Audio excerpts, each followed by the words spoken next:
And here we have it, the Étendard 4M.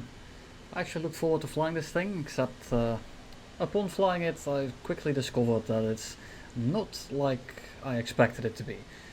It's still, the climb rate is fantastic, the turn rate is subpar, it still loses the same amount of energy as a Super Mystere B2.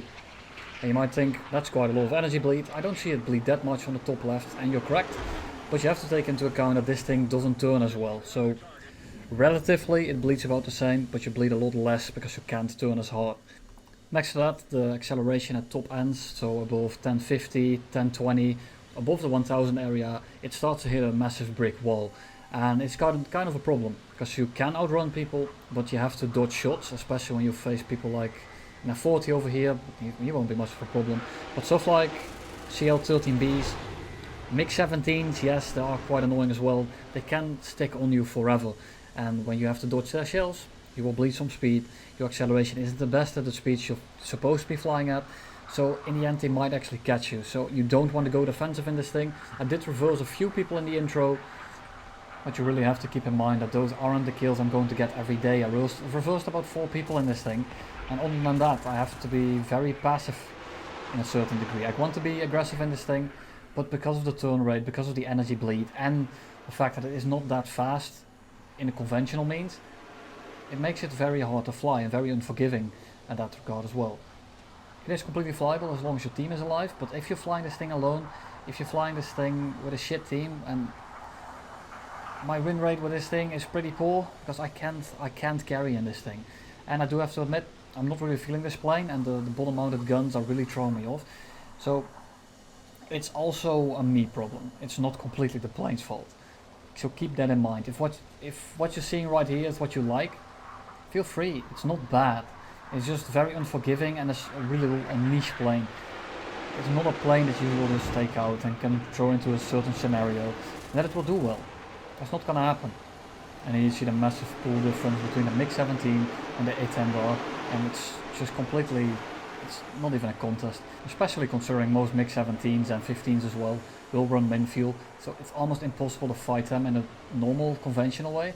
What you can do is just go up, stall them out, but once you're on top of the stall, you're at like 7,000 meters, and once you're at those altitudes, this thing stops pulling altogether, and you can't really get back down again, and by the time you're on their 6, they have regained their speed, and people at top tier don't really fall for energy traps anymore, especially now people are starting to get used to this plane, so people are starting to learn what this thing is good at, and it's very punishable. If you just stay fast on the deck, no one's really going to touch you, especially with sabers and stuff. If I want to stay on the saber, if I get on you and I want to pull a shot, by the time I almost got 10 kilo fucking missile, by the time I pulled some lead, got some shots off, I will have bleed enough energy where the CL or the F2 or whatever for that matter can just reverse me. And I have to break off in time, and I have to break off at like 600 meters. But it's a very hard plane to aim with, and it's Aiden's, the bottom mounted, they're not the fastest, and this plane is very awkward in itself. And all of that together makes it very hard to snipe people. So what I tend to do is just lob a missile at them, and I have about 70 kills, well exactly 70 kills right now. And I think about only 20 are my actual guns, and the rest are just A9Bs. The A9Bs did get buffed, and you can definitely feel it, because they are a lot better, and they pull quite hard. But I do tend to just use the A9Bs for people that aren't paying attention, or priority targets. So here I see a MiG-17, couldn't pull a shot in, not a problem, I'm gonna extend. I see a YS, and the YS has afterburners, so his plane is gonna be exceptionally hot. So I just lob a missile at him, he's shooting someone else, and that's not gonna lose the track. If you shoot a missile into a group of people and no one has an afterburner, they're all around the same heat, the missile might just fly off into the distance. So keep that in mind when you have multiple people together, except when you have something like with afterburners, you might risk it, but even then you might not get away with it. I fought this guy last game, so I was waiting for the Nord, and that Nord spawned a bit too close for comfort. Luckily he didn't do any damage. I managed to dodge it to a certain degree where I was out of the blast range, but it did trigger the proxy fuse, so I can't complain about that one. If I had died right there, it would have been a bit unfair. It's unfair for him that it sparked, but it would be unfair for me to blow up to a missile I couldn't see. So I guess that's perfectly balanced, as all things should be. Just like this game, absolutely balanced, just like everything in it. And here, I shoot a missile, there's multiple people around, and you just see it it just doesn't care. It's not gonna track anything. But I'm shooting at two 17s, which are the same heat, and the Hunter in there, which I don't know the exact engine temperatures, I'm not that much of a nerd. But roughly the same heat, and a missile doesn't know how to track, so it just goes haywire and it flies into the distance. Or in this case, it just explodes mid-air. That's fine. I'm waiting for the first MiG-17 to start turning, and what I want to do then is I want to stick on the one that's on the Hunter as long as I can, so he can break off, and at the moment the 17 passed my friendly Hunter, I will break off for the 17 he is engaging, because there's no way in hell he's going to win that dogfight. I managed to just nick that one, and maybe it's hard to see on video, but the reason this plane is so weird to aim, the roll is good, but the bottom mount, it's not as bad as the Phantom, but it feels somewhat similar. So imagine a good rolling plane with a bottom mounted gun. So you basically got the Phantom, but these shells are a lot slower in the velocity, so it's a bit more awkward to aim, but all in all it comes a bit down to the same thing. So keep that in mind. And as I said before about the AIM-9Bs, it's a bit unfair to use AIM-9Bs for everything. Well, he does that head on. He was having fun with that one. But with the AIM-9Bs, it's a bit unfair of me to say that, because I got this thing spaded from Gaijin, and most of you guys will have to spade this thing, and spading this thing will be an absolute pain. I flew it 2 games without mods just to get a little bit of a feel for it, and it's quite painful. The guns give you a lot of hits, you don't have missiles, so you're forced to use the guns, and you don't have anything to fall back on, and the acceleration isn't the best, you're not that fast anymore, and it's already all borderline just good enough. It's all just good enough, it's on that borderline on the line.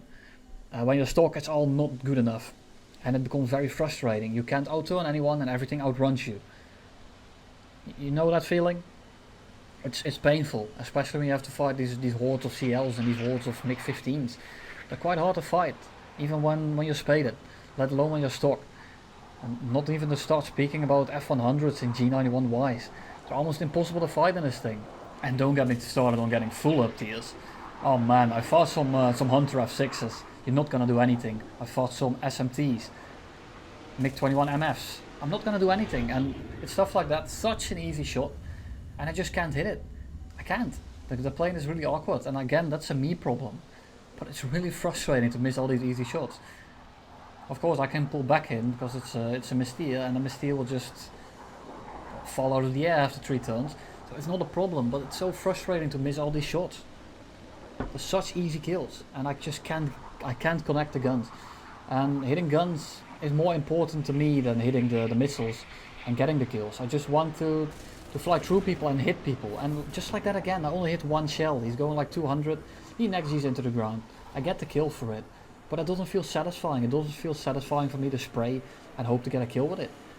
Especially with the stock barrels where you just get a hit. And here I want you to focus on the MiG-17. I'm trying to make small corrections, and you can see how quickly he catches me. Because this acceleration, like I'm slowly dripping below 1000, and I'm doing a small turn here, and I'm at 950. I tap the aileron, I lose 20 kph. And just an extra gameplay, because I don't think that 2 games are enough to get really a feel for it.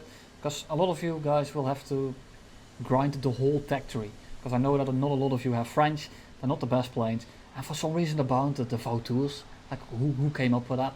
I guess they think Vautours are carrier planes or something. I'm not too sure. Doesn't make a lot of sense to me. It would have been more sense behind the F100. And there you go. The Vautour crossed the path and the missile just went to the left. Explodes mid-air. Can I get the shot? Barely. Barely. And you saw you have to lead so much that you can barely get the shot off. It turns well at high speeds, and you can actually drop your flaps because you have the leading edge slats. And those slats can't rip off, so you can deploy them at 950 and you can just experience that 1G extra turn. And it might not sound like that much, but going from 8 to 9 Gs is actually quite nice. You definitely notice it. So I don't advise you to use it all the time, because it bleeds your speed even more and you start to turn into a bit of an SMP2. But when you need to, and when you really have to use it, it's helpful. It works. But it does bleed you speed quite a lot, so keep that in mind. Don't overuse it, it's gonna get you killed in the long run.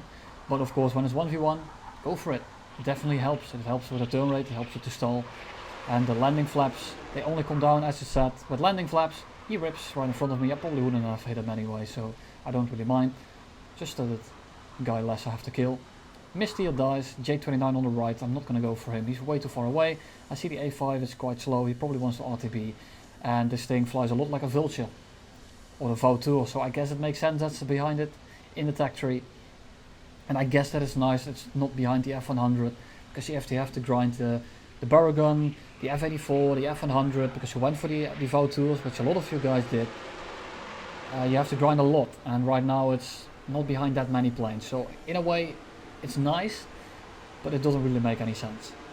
There's one other thing I want to tell you about this plane. You can spawn on a carrier, which is helpful, but do keep in mind that, I say that a lot, don't I? Do keep in mind. But do keep in mind that if you're on the runway or on the airfield, a carrier, English is hard, when you're on the carrier and there's multiple people taking off, some guy might steal your boost and you're gonna drive straight into the water. And I'm gonna showcase you that right now. I spawn in, I throttle up thinking I get the boost so I can easily take off. I actually expect to get an air spawn. I get the boost for a little bit, as you can see, and then the other guy starts driving and I lose my boost and I don't have enough speed to get off the deck anymore. And I did get confirmed by a Gaijin staff employee themselves. When there's multiple people taking off, only one will get the boost.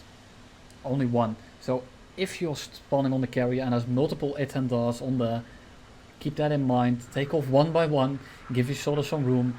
Even type in chat like I'll go first, you go first, because you're not gonna take off. And look at that aim, just it's. I'm not used to this. I'm not used to aiming this poorly. But just give each other some room to take off. Tell each other in chat, I'll go first, you go first, or just don't take off from the carrier to begin with. Because the acceleration is good enough that it doesn't really make that much of a difference. I was expecting to get an air spawn, which is the reason I took the air spawn or the carrier spawn. But apparently that only got me killed.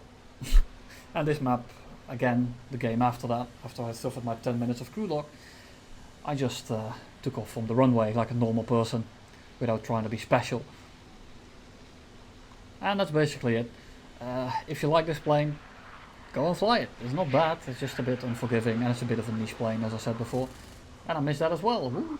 But before I wrap this video up, I want to give a little bit of an announcement. I will make it a poll as well, as I do all the time lately. I think they're quite nice.